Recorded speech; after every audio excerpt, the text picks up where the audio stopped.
La défaite de la Rojita contre l'Angleterre lors des quarts de finale de l'Euro Espoirs a provoqué une onde de choc dans le paysage médiatique espagnol.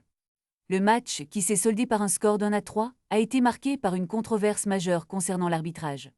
Les médias tels que Marca et AS n'ont pas tardé à s'en prendre au système VAR, pointant du doigt une décision qui pourrait avoir changé le cours du match.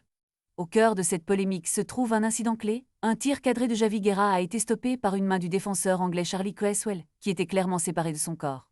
Pourtant, après consultation du VAR, l'arbitre italien Simone Sosa a jugé que la main était en position naturelle et a refusé d'accorder le penalty. Cette décision a laissé les supporters et les commentateurs dans un état de frustration extrême.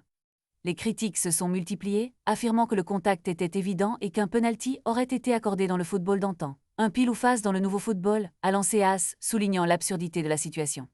Marca a ajouté que le penalty initialement accordé à l'Espagne, annulé 3 minutes après le début du match, aurait pu avoir un impact radical sur le résultat final.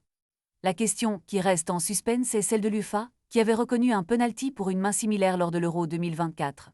Pourquoi alors, cette main en position d'attaque n'est-elle pas considérée comme une faute? Les médias espagnols exigent des réponses claires et précises, alors que les espoirs de la Rojita s'évanouissent face à des décisions controversées.